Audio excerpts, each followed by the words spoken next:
Do you think, or do you have an opinion on someone's childhood and its effect or impact on their profession or how good they are at their profession? What's the hardest truth that you've had to accept about yourself as a leader? I'm not the best at everything. Hmm. And ironically, all the bullet points that were left were revolving around the recruiting responsibilities that I had for that branch. And so that's actually how the light bulb kind of went off of, okay, well, maybe this is where I need to start looking at it.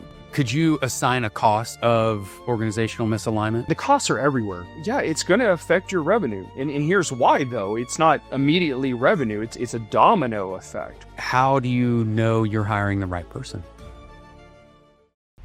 This is Heavy Hitters, and I'm Jay Lucas, a 30-year executive search veteran. And throughout my career, I've invested in the success of countless organizations. On this show, I interview industry-leading executives to highlight make-or-break strategies and tactics that drive performance. Ready to tackle some heavy lifting? Let's go. Hey, this is Jay Lucas, and before we get started, I just wanted to say that this show isn't about me and it's not about our guest. It's really about you. Our desire is that we're able to impart some knowledge or wisdom or experience that would be beneficial for you in your career. So with that in mind, I just want to introduce Wade Massey. He's our VP of Dealer and Rental Accounts. To get us started, why don't you tell us a little bit about yourself? Yeah, absolutely. Depending on where you want to start, grew up small town, South Texas, Kingsville, Texas, home of the King Ranch. Grew up there all my life. Actually graduated college there from Texas A&M Kingsville, bachelor's in business administration. I'm married. I've got 2 kids. I've got a 15-year-old daughter who's a freshman, which has been interesting. She's a big volleyball player as well, so we do a lot of traveling. I can tell you some of the finest convention centers in the United States for sure. And then I've got an 11-year-old son, and he's just like me, unfortunately. So big soccer player. It's been fun. Did you play soccer growing up? I did up until junior high. I actually even got selected to play on a U.S. national team when I was 10. So I got to train in Dallas for a week with a team that they put together, and we flew to Portsmouth, England, and played in what was called the Portsmouth Cup. And got to play against teams from, I'm trying to remember now, I was 10, but played a couple of English teams. We played a Saudi Arabian team, and there was one other, but I cannot remember what country they were. But very, very cool, but not to get too sidetracked, soccer wasn't what soccer is today. And so interesting. I kind of, even though I was very good at it, as you got older, it became more about the big sports, right? Football. Yeah, especially in Texas, right? Yeah. So once I kind of got into, junior high, I had to start making some decisions, and the popular sports, obviously, in the U.S. was not soccer. Oh, but my son loves it. It's a whole different atmosphere now. And so it's nice to see, an offspring pick up something that you enjoyed also when you were little. Do you enjoy watching soccer now? I do a lot. I cannot wait till next summer with the World Cup coming to the United States. They just had their draw the other day, which I don't know why. I've never watched one before in my life, but that was entertaining in itself. So yeah, no, I'm excited. All right. What were you doing 20 years ago? And would that version of you be surprised by where you landed today? 20 years ago. Okay. Well, I wasn't worrying about my gray hair anymore, or balding hair. So I had probably just graduated from college not long after that. I would say surprised. I mean, I always kind of knew I wasn't going to be an accountant, for example. No offense to the accountants that are going to be listening to this. You've just lost some of your listeners, Jay. But maybe if we have any listeners, right? So I knew I was a people person. Is where I'm going with that. Yeah. Not necessarily sales, but just I wanted something that was going to be interacting with people. That was what was going to make me happy and enjoy getting out of bed every day. And so, yes, naturally, that kind of leads to probably sales. That's what most people, when they say people interaction. So, Yeah. Did I know that I'd be a recruiter later on? No. I mean, look, there's not a degree in recruiting necessarily. So while you're probably familiar with what that is, you don't really think about the fact that there's actually, companies that are dedicated to doing only that. And so I think we've joked about how when we talk to recruiters, we always ask that question of how did you fall into it? Because there's usually sometimes a story behind it, right? Yeah, right. Well, yeah, I think most recruiters their standard answer to how did you get into recruiting is it was an accident. It wasn't planned. I Yeah, fell into it, for sure. you know. Yeah. Well, my story is a little different in the sense that, I had this insurance company that I was running, but it Uh-huh. was a startup.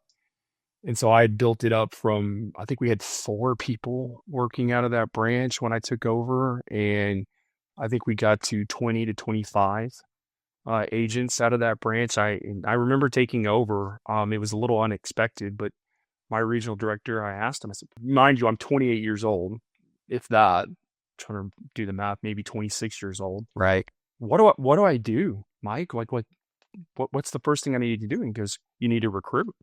Like the more agents you have, the more revenue you guys are going to generate. You've got to recruit your startup branch. And so when my wife and I decided we were going to move to San Antonio and I was going to change careers, when I wrote my resume, after I was done writing all my responsibilities, Mm-hmm. I just started scratching off everything that I hated about my job. And ironically, all the bullet points that were left were revolving around the recruiting responsibilities that I had for that branch. And so that's actually how the light bulb kind of went off of, okay, well, maybe this is Yeah. where I need to start looking at it. So That's actually some really good practical advice for somebody that is thinking about a career change. Not that that's the topic of our podcast, but just that you can list out a sort of, go back to accounting, the T chart, like, don't like, and yeah, sort of figure out, okay, what kind of job fits into the, highest percentage of I like this type of work, and see if you can't, find something that's suitable. And then of course the question is, can I make money at that? Because obviously I think most people, that's probably the biggest factor for a lot of people is money. How much can I make? How much can I sure. earn? And there's nothing wrong with that. I think I've seen a lot of people, you've seen a lot of people, we've talked to thousands of people where money's the primary driver and they sacrifice job satisfaction. So there's this trade-off. So the Yeah, question is, can you have both? And yeah. I Look, think the answer is probably yes. Probably depends on what your risk profile is. 100%. I'd be a PGA Tour golfer if I could make money off of it, but I'm not that good, Jay. So I had to get into recruiting, It's what are you going funny. to do? It's So, funny. I was thinking that I would just be your caddy. yeah, there you go. Right. Look, I think they get like 20% of our winnings. The problem is I'm not good enough to win. So, that's a good point. You got to be able to make I money out think of it the question too. with So, golf isn't, are you good enough to win? It is, are you good enough to have fun? And if you're good yeah. enough to have fun, then it's definitely a sport worth playing for sure. Yeah, that's probably a whole nother segment we could get into with 1,000%. that. Yeah. If you don't mind, I want to just, before we get into some of the meat of the topic today, maybe Yeah. just open us up with a little bit of a prayer. Is that all right? Okay. Absolutely. Yeah. Lord, I just want to thank you for Wade, how you bring us together. You're always working everything behind the scenes. We don't always know what your plan is, but we pray that we're faithful in whatever it is that you give us. And so I want to just lift up Wade and his family, ask that you just bless them. And I also want to just pray for our listeners that they take away insights from our experience, from today's conversation, that's an encouragement to them, that's a blessing to them, and that you would put on our hearts a passion to make work more than just a job, that you'd make it a form of devotion, that it'd be a form of worship, and that you'd be glorified. Amen. All right, Wado, I'm going to rifle some questions at you. So I've always been curious about, when I reflect on my childhood and just how my circumstances growing up affect how I am and who I am today. So I'm curious, do you think, or do you have an opinion on someone's childhood and its effect or impact on their profession or how good they are at their profession? I think there's a factor to it. I don't think it's the be all end all, but I think if there's, and I'm sure there are studies out there of Yeah, you're probably right. different backgrounds of people growing up in their situations, not only how they perform in their career, but what careers they're in, right? Yeah. And so here's a great example because it is technically me, I guess, too, in a way, but look at athletes or people that, grew up playing sports, right? I mean, my mom loves to tell the story about how you just put any kind of ball in front of me growing up and I'd learn to figure out how to play that and play it well, right? Football, basketball, baseball, golf, blah, blah, blah. But there's a competitiveness to sports. And I don't know if you've seen it. I've seen it a lot where, sales roles, for example, anything that maybe is incentive based type of careers. A lot of times your former athletes or people that were very ingrained in sports tend to sometimes be pretty good at that because they're used to that competitiveness. And I'd say that for me, while money's not actually my number one driver, I would say the competitiveness in what we do probably spawns from all the sports and such that I played growing up. Yeah. Interesting. So that you think playing sports, being naturally inclined to figure out whatever you need to do with the ball has had the most impact or the greatest impact on you professionally, you think? Yeah. And the whole ball thing again, practice. Yeah. Like it's not like I just picked that thing up and was automatically great at it, and so, but I enjoyed practicing. I mean, I remember when I first started with you 14 years ago. Yeah.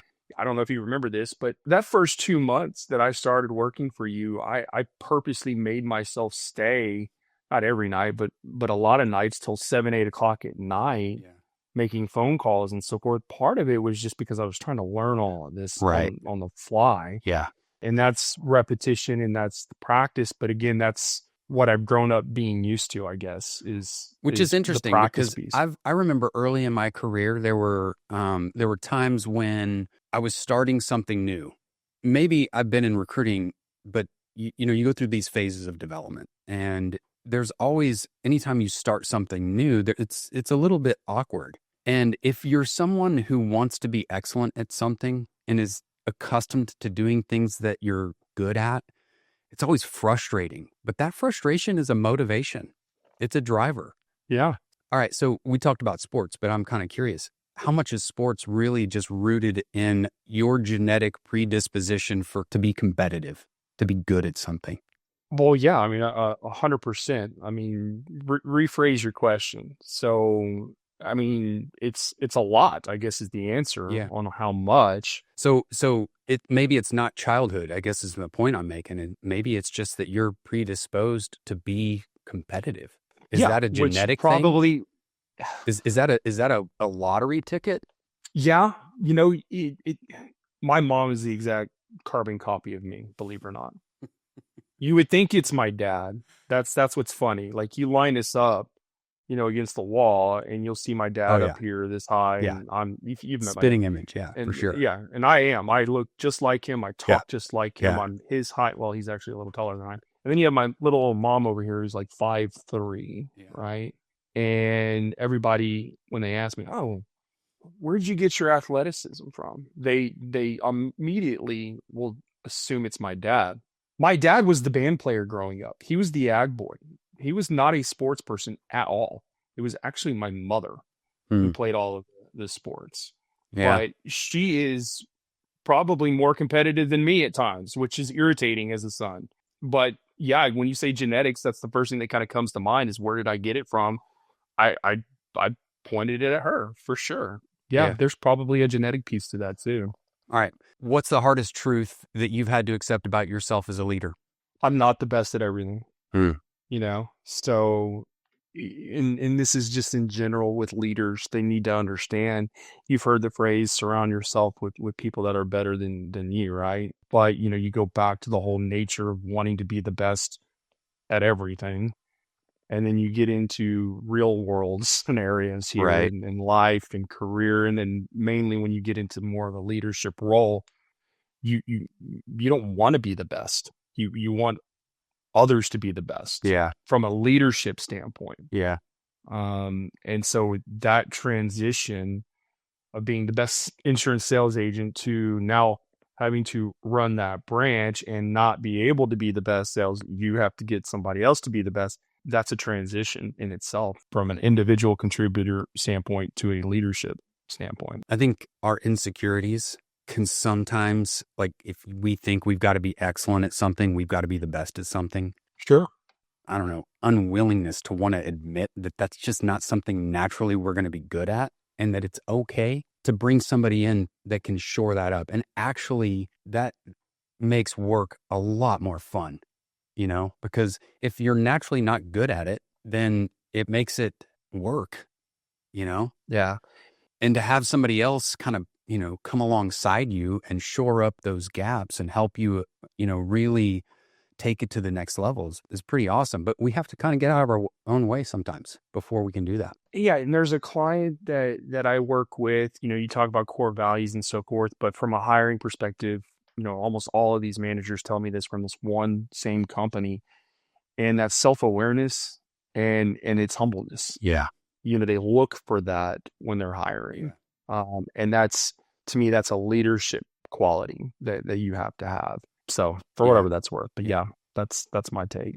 Do you have an aha moment where things for you professionally just began to click, like a, inflection point or pivot point professionally? The first thing that jumps out, I don't know if it was an aha moment just versus, okay, I can do this job. And I guess, let's see, I probably had been working for you for about 8 months. I don't know if you remember this, but 8 months into it, I'd already made my first placement, all of that. And at that point, I didn't even know if that was a good thing or bad thing on how quickly I had done that. But, right, yeah, kept kind of plugging away the late nights, trying to learn the systems and making phone calls and all that. And then, I don't know, it was probably 6-8 months after working there, I ended up placing 3 directors in like a week, 3 offers. I don't know if you remember that or not, because I think you helped me close on one of the offers. But yeah, there was 3 directors in 1 week that I placed, and I wasn't even working on one of those jobs. It just happened to be some overlap, and they kind of started, all right, I get this. So this can go there, and that can go there, and so forth. And so I think that week was kind of the aha of like, okay, I can do this. I haven't learned it all yet, but I can do this. There's a light to the end of the tunnel. Yeah. And then you hit a hairpin turn and an uphill and then a dirt road. Yes. You would like to barefoot. think that it's that's the one piece recruiting this industry. Holy cow. It is so hard. Well, that's what makes even it when you're fun. good at it's hard. It's like just never really easy. You're learning something new all constantly, which is a double-edged sword. I mean, that's a good thing. Like, I have to be constantly learning, and that's one of the things about this job that I love. It's also one of the things that's frustrating about it, because you're just like, is this ever going to get easier? No, it's not for everyone, right? I mean, there are many people, my wife probably could be included in that, where, hey, just give me my responsibilities, just kind of let me do my thing day in, day out, and I'll be the happiest person on the planet. Great. If that's you, then recruiting's probably not where you want to go. It'll drive you insane.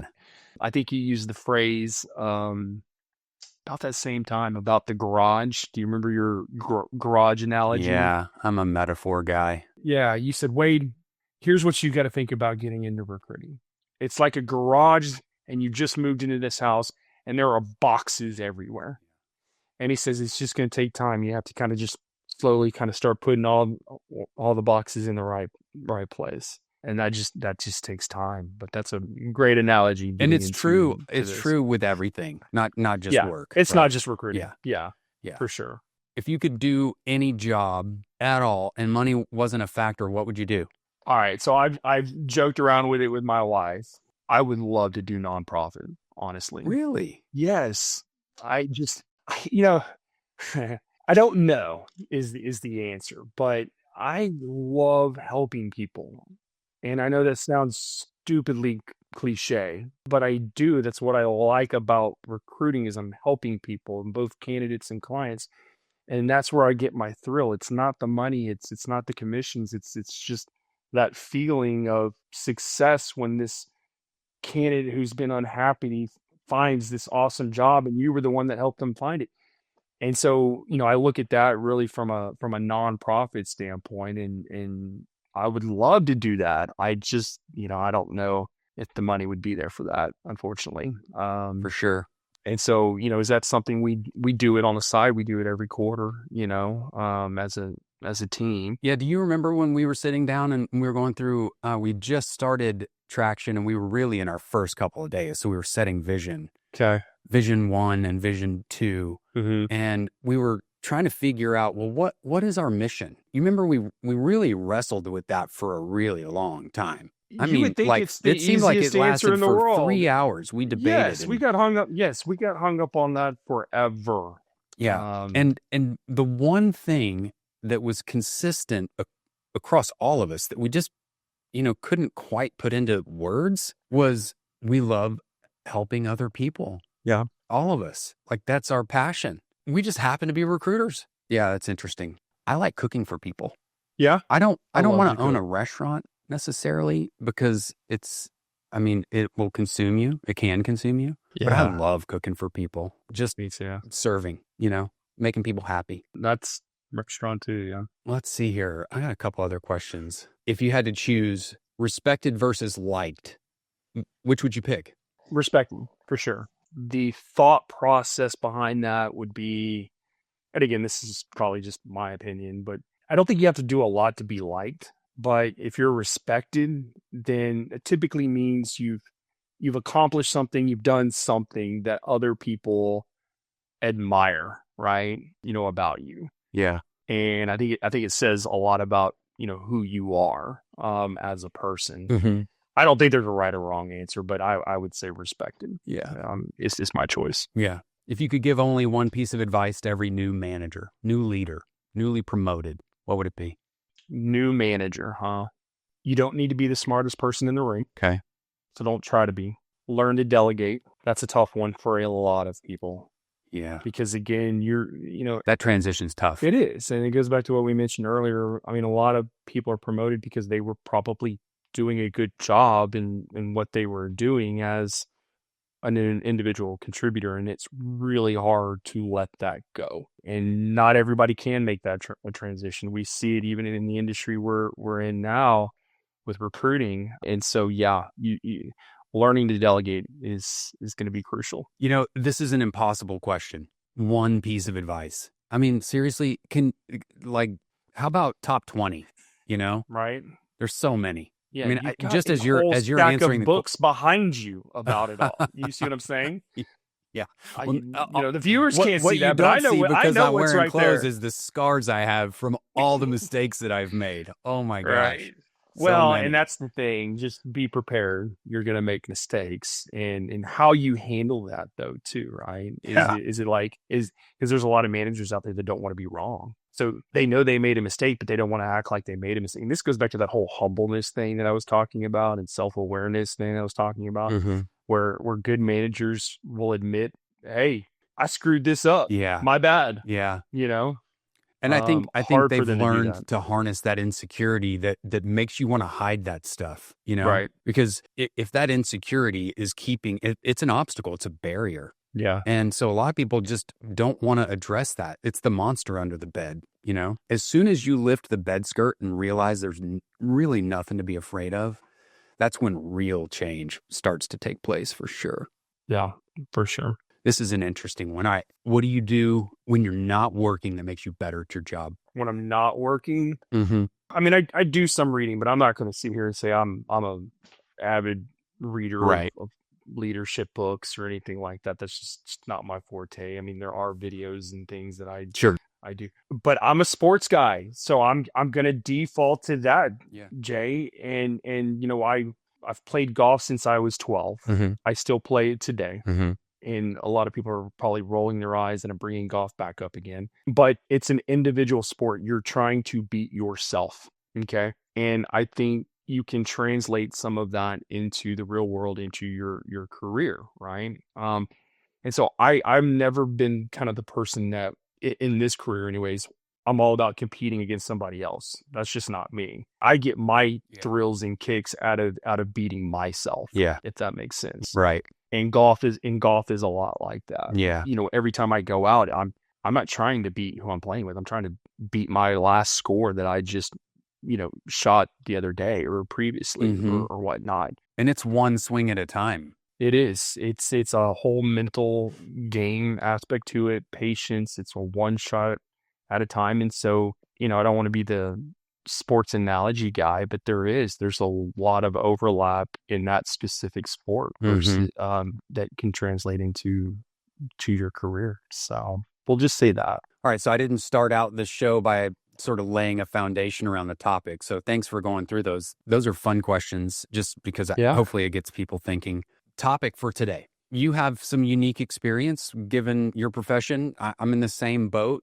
We have even gone through our own little metamorphosis, if you will, where, we were a recruiting firm before, but we weren't really laser focused on what are we really here to achieve. So we didn't have necessarily an organizational strategy, a vision, a long-term vision, Right. We had core values, but we didn't necessarily, there wasn't something we were really working towards. Right. And so one of the things that we get to see in our industry, in our profession, is the sort of overlap between sort of, okay, what's big picture org strategy? What are we trying to achieve? Where do we want this organization to be 10 years from now or 5 years from now or 3 years from now? And then how do we align the different parts of the business from a strategy perspective, each one having its own? So think about org strategy as this umbrella.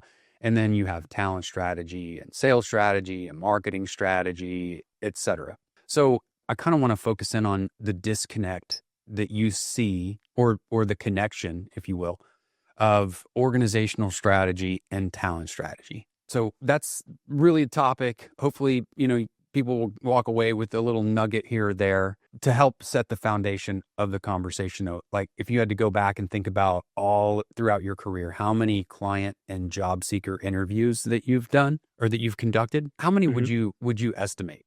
For as long as I've been doing this, thousands, if not 10,000. Yeah. I mean, seriously. There's probably a pretty rudimentary way to figure that out. So suffice it to say, I mean, this whole expert status of 10,000 hours. I would think so. All right.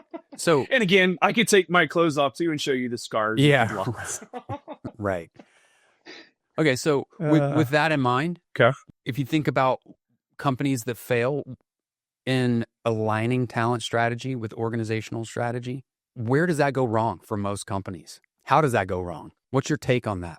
Yeah. So I would start by saying it kind of leans towards, from my seat anyways, and what we do, right, is around the talent piece to what you're talking about, right? And the list can go on there as far as that misalignment, right?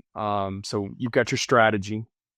This is where we want to go as a company, right? And then what's gonna get us to there? It's people, right? It's people that are gonna get us to this end goal, whatever that might be. And so talent is a big piece of that. Now, what does that mean by talent? Well, that's hiring, right? Obviously, that's new talent that you're wanting to bring into the organization, but it's also the talent you have internally, right? And what are you doing internally with the talent that you do have, which leads into a whole slew of things. That's succession planning. That's learning and development, performance management, just even cut employee satisfaction. Yeah. But even go back to, like, hiring is one thing, but how do you know you're hiring the right person? You could successfully hire somebody. Stephen Covey, in, I want to say it's 7 Habits of Highly Effective People, he tells a story of the leader that climbs the ladder. Yeah. Only to realize it's on the wrong wall. And so we can do that sometimes. If it's not clear to us what the job is, not just the job, but the vision or the core values of the organization. You could hire somebody that's got the right skill set, but doesn't really fit your team. You could also hire somebody who doesn't have this skill set, but has all of the makings, all of the core competencies. And so take a job, identify what are the core competencies. And then when you do that, you can make sure that in your interview process, you're screening for those things. Absolutely. I think fundamentally, this is where I think we see, I don't know, correct me if I'm wrong, I'm going to put words in your mouth, but this is where I see the biggest gap for companies is their interview process. They don't interview and include the behavior-based interview questions that help them decide or determine, does that person have these qualifications? And then do they fit our culture? Do they align with our core values? I mean, look, I can list off, there's two ends of the spectrum. I've worked with companies who could care less about your personality, what you like to do for fun. Do you fit, quote unquote, their core values, just as long as you can do the job? Typically, those companies, you're a number to them. Yeah. You're dispensable. If you leave, it's because you didn't like working with the team or the people around or whatnot. It's fine. We'll find somebody else who can do that. And then it's just this ever revolving door, right? On the reverse side of it, we've got clients, Jay, you know this, that actually weigh culture fit, if you will, or core value fit over skill set. Yeah. You know, and that's kind of the question sometimes that's fun to ask hiring managers, which way do you lean here, you know? And of course we've got companies that say all the right things too, right? Oh yeah, you know, we're all about our core values and so forth. And then you start looking at who they hire. And you start looking at people that actually work there and you're kind of going, oh, not exactly sure they actually align in core values. But I am a big believer in core values, hiring based off of core values. You know, there's a client of ours that weighs it so heavily that in their interview process, it's exactly the same. It doesn't matter what job, what department, the exact same people are involved in one of the steps of the interview process because those 4 or 5 exude that core values. So even though if you are hiring for a technician, they may have their controller in this interview process, not because she knows or he knows anything about being a mechanic, but they're a perfect culture fit. Right. And that's what they're going to be looking for in screening. Right. Too. So that makes sense. All right. Of the companies that you've worked with, I mean, if you had to just sort of take a swag at this, what percentage of companies get the talent strategy alignment with organizational strategy wrong? More than you think, to be honest. You would think it might be 50-50 or more people get it right than wrong. But in my opinion, there's a lot of companies we've worked with that they get it wrong. Yeah. There's many reasons behind that. You probably have some to throw in there too. Wade, we got it wrong for a long time. You know, absolutely. I mean, and it's what we do. But what changed? One was defining our core values, and then we did the people analyzer and just said, look, from here on out, when we hire, we've got to have 100% meeting these core values, right? And they're so non-negotiable. We had to come up with questions, and then we build that into the interview process. Yes, absolutely, in various ways. And look, as we do this for a living, even for us, getting hiring right all the time is an impossible task. It's not achievable. It's such an imperfect process. But you can get better at it for sure. Yeah, you can lower that risk. You can take a lot of the high hurdles out of the way. Definitely. So then the question is, in alignment with sort of org strategy, if hiring is the front door, now you've got somebody on your team. Now, how do you manage those people or invest in those people or you know, what have you? How do you do that in order to, what are the functional tasks that a company would do in order to maximize the value of that person that you spent so much time interviewing and screening and doing that part of it right? Yeah. So you got to invest in them first and foremost, right? And what I mean by invest is really learning and development, training and development of these people that you hire. That's how you're going to keep them there, you know, is people want to learn, you know, and if you're not offering something that's scalable internally with some type of program like that, then you're probably not going to keep them. You Yeah. know? And the performance management and the learning and development, they kind of cascade. So you go, okay, well, I've got this job, and in this job, I have these core functions. These are the core competencies and the sort of daily duties and activities. And so you interview and screen for that, and you look for people who have that skill set, and then you bring them in, and then you evaluate their performance. So this performance management piece, you look at it, you do this review, and it's not a one time a year thing. It's an all day, every day kind of thing, but it doesn't happen formally except maybe quarterly or, semi-annually or annually. But I'll do you one better. Once a month, I've got a client. They're a dealership. They're an ag dealership. They're kind of a regional dealership. I just got finished working with them just a few months ago. They call us up.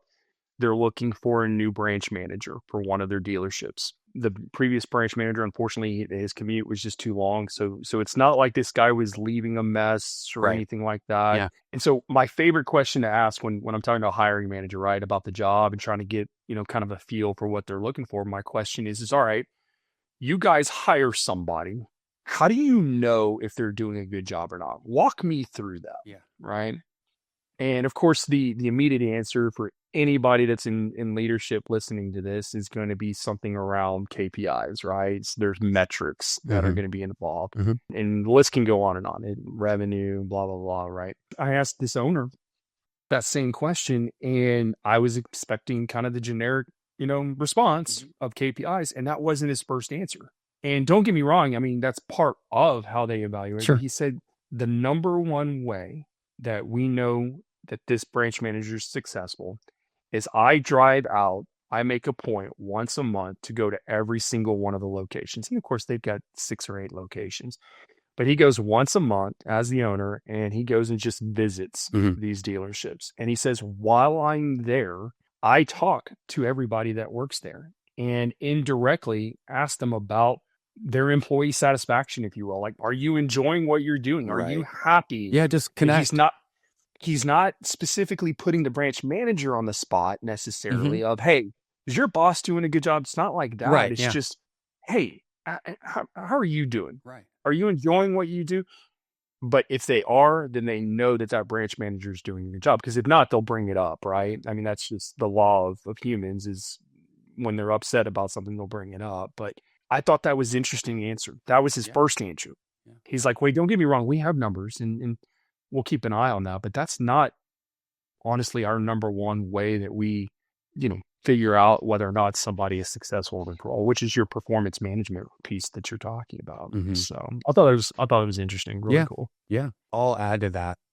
It's not that he's going and sort of checking a box. It's not like an audit and he's got a checklist.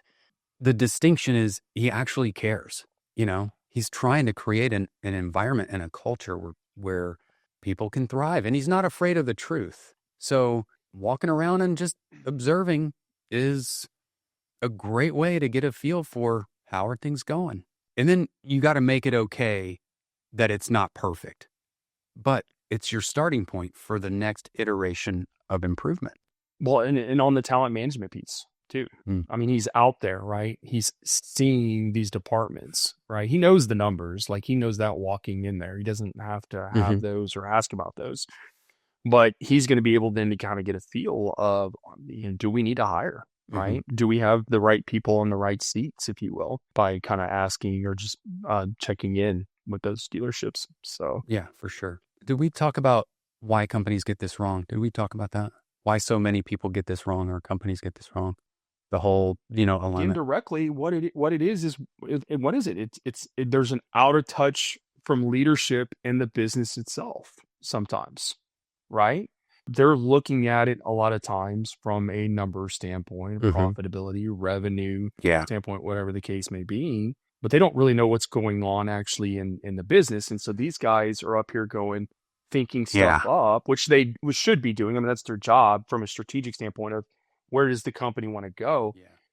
But they're not actually looking at it from a talent perspective of can we even get there? They're just thinking this stuff up and expecting this same team to drive that.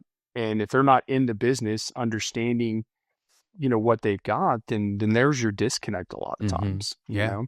Could you assign a cost of organizational misalignment? What's it cost? I mean, the costs are everywhere, Jay, but I mean, the be all end all, yeah, it's going to affect your revenue. And here's why, though. It's not immediately revenue. It's a domino effect, Mm-hmm. right? So if you don't have the right strategy with the right talent, what happens? People start to get bored, right? Maybe because Or they're in the wrong frustrated. position. Yeah, or frustrated. They don't like who they're working with because hiring wasn't great at, the whole core value piece. So now you've got poor employee satisfaction, Mm-hmm. which then leads to productivity of that employee. Mm-hmm. Not great. Which then leads to customer satisfaction a lot of times. Mm-hmm. Not great. Which ultimately then ends to what? Not great revenue growth. Right. Which, also leads it, the low quality work leads into lower margins. It ultimately does affect not just the top line number, but it affects the bottom line number. Absolutely. Absolutely. Um, So yeah, I mean, in my opinion, that's your cost. yeah, I can only speak for myself because it's a theoretical question. Why do so many people get this wrong? Why do so many companies get this wrong?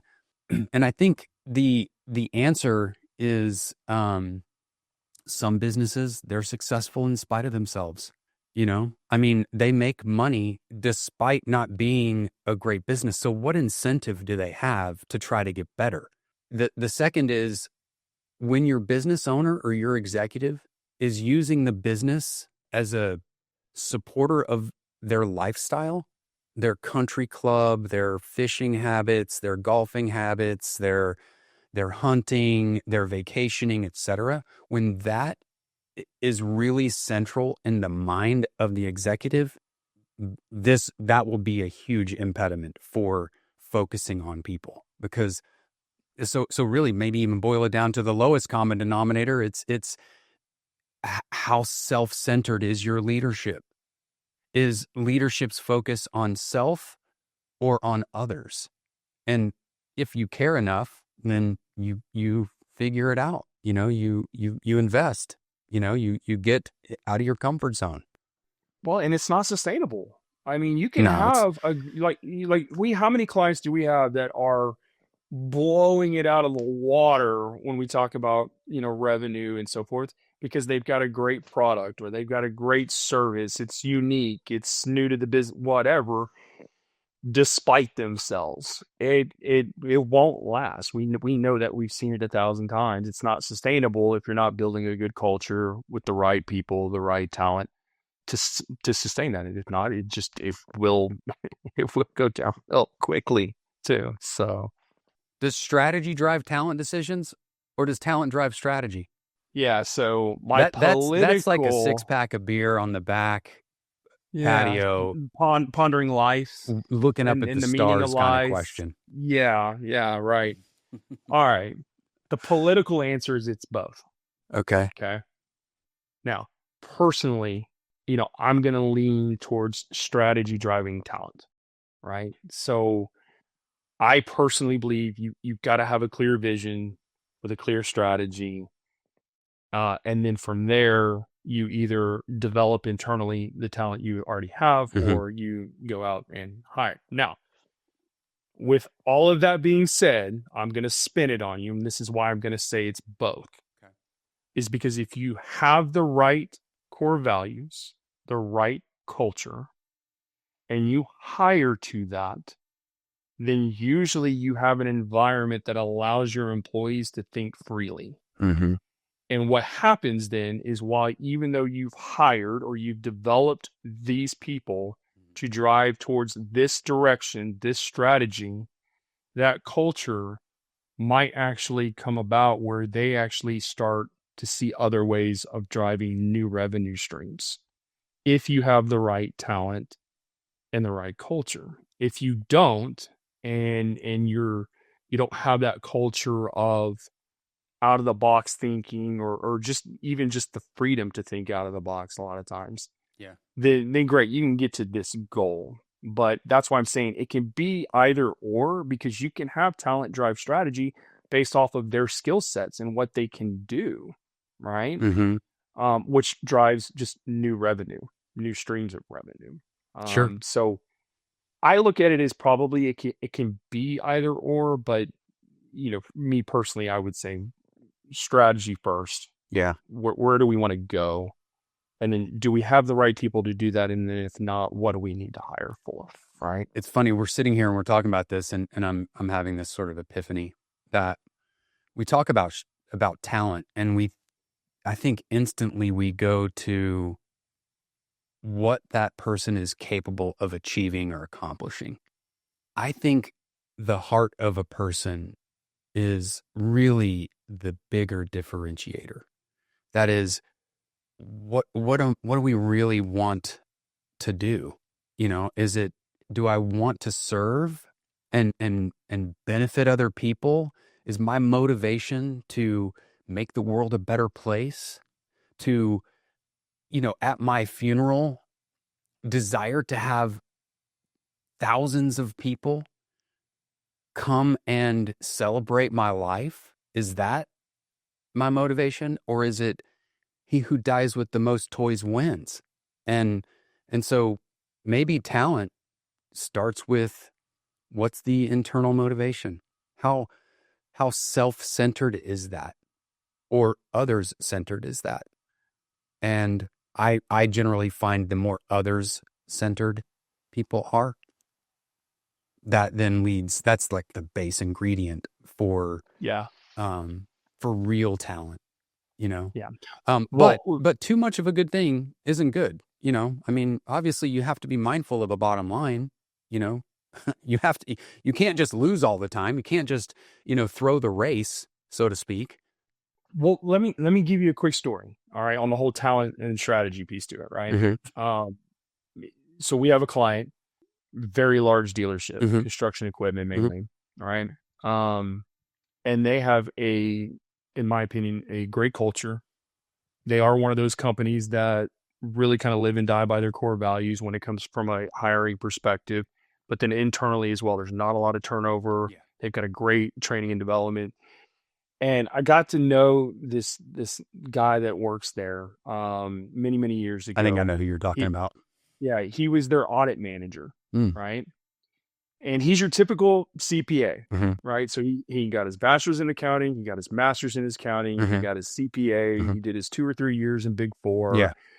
I mean, he is on paper your guy, an accountant. He then decides to leave public accounting, goes to work for this dealership, and he's their audit manager.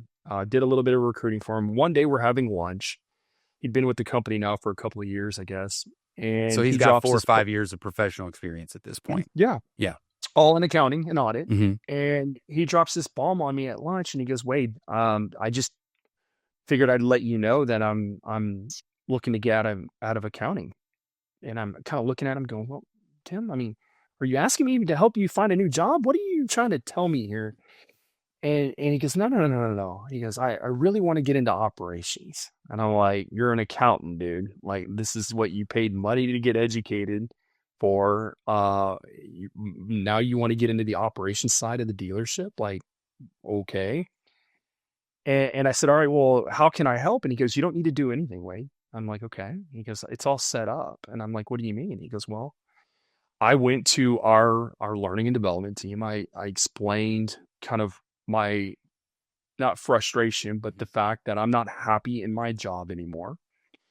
But they looked at it on him as he's a great culture fit. We're not going to lose somebody here because he's not happy in his job anymore, but he's a great fit for the company, right? And that's how they looked at him. And so what they did is they actually set him up in a mentorship type program with their COO of all people.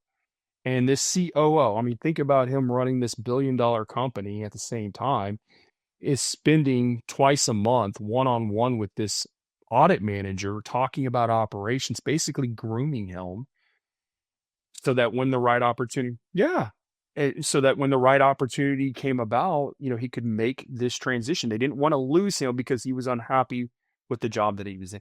Amazing story. About a year later, he actually didn't even give me a heads up. I actually saw it on LinkedIn, I think, but all of a sudden he becomes operations manager for their parts operations for this billion dollar company. And that was 10 years ago. He is now the VP of one of their divisions on the operations side. And he's an accountant. And Awesome that story. didn't happen on accident. He didn't just stumble his No. way in there. That was him wanting to use his skills in a way that could benefit the company, that he didn't have to leave. And they saw in him capability that they didn't want to lose. So they figured out a way to redeploy him in a way that allowed him to win and for the organization to win at the same time. And that's why I think it's both. That's why I say it's both. Yeah. Is that's a great example of he's already been working there. Yeah. But I mean, they didn't even have this division when we started there. Mm-hmm. And now he's the VP of it. So that's a whole new revenue stream that they created, and he's leading it. Yeah. So I think it can be both between strategy and talent. But all right, let's talk about application here. What are the warning signs that a company has drifted in terms of its talent strategy, has drifted from its organizational strategy? The first thing that jumps out at me is, and we already talked or mentioned it a second ago, but employees getting frustrated and bored in their job. If they're frustrated and bored in their job, then they're probably in a situation where they probably don't feel like they're driving their business in a certain direction, which could mean also that the business isn't really going in that direction, you know?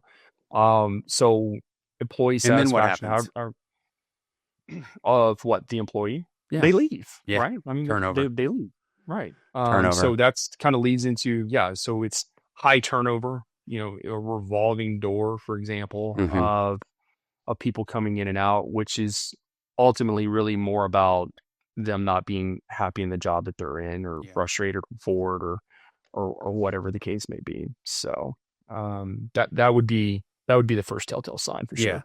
Yeah, I think we talked about it earlier. It's funny, they manifest in employee engagement, i.e., ultimately turnover.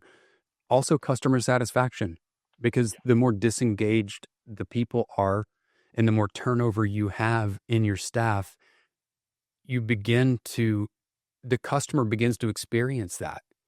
Oh, yeah. And so then you have customer churn, revenue numbers are unstable, profitability drops, you have, quality issues, you have safety issues. Yeah. I mean, look, these are all. I mean, especially in heavy equipment. I mean, look at sales. Like if I'm a customer, and I've had John calling me for the last 6 months, and he's been somebody I've been working with. And then all of a sudden Adam calls me because John's no longer there. And then 3 months later, it's Steven who's calling me. It's kind of like. And then John lands at his new company and calls you. Yeah. I mean, yeah.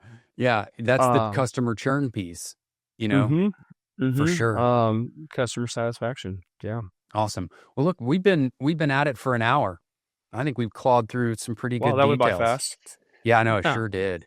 This was fun for sure. Yeah. Look, there's a lot to organizational strategy, and even specifically organizational development. So what I'll leave the listeners with is this. What I have witnessed when I talk to companies throughout my career, there are organizations that see HR as a tactical compliance and regulatory thing. It's strictly an administrative function. And then you have organizations that understand that it's more than that. And yes, you have to process payroll and do it accurately. And you have to have benefits, and you have to have, employee relations, and you have to have legal compliance 100%. But HR is more than that. So the organizational development side, the strategic side of HR, is the one thing that I see is lacking in most companies. Sometimes that's a matter of size, meaning the company's not big enough to afford to have an organizational development professional on their team. And HR generally doesn't have time to do organizational development because the heavy lifting of the administrative components of HR is too much for somebody to have enough remainder to focus on organizational development, which is all of the parts of talent strategy. So if you're a company or an executive in an organization and you look at HR strictly as a tactical component of your business, as an administrative necessary evil, I would challenge you to think that you can do better than that, and HR can serve the organization better than that. And that if you do that, you're going to see real results. Agree. All right. Great seeing everybody. Yes. All right. Thanks for having me. You bet. Thanks for listening to Heavy Hitters. And if you found today's episode valuable, don't forget to follow and share. Now stay focused and stay tuned.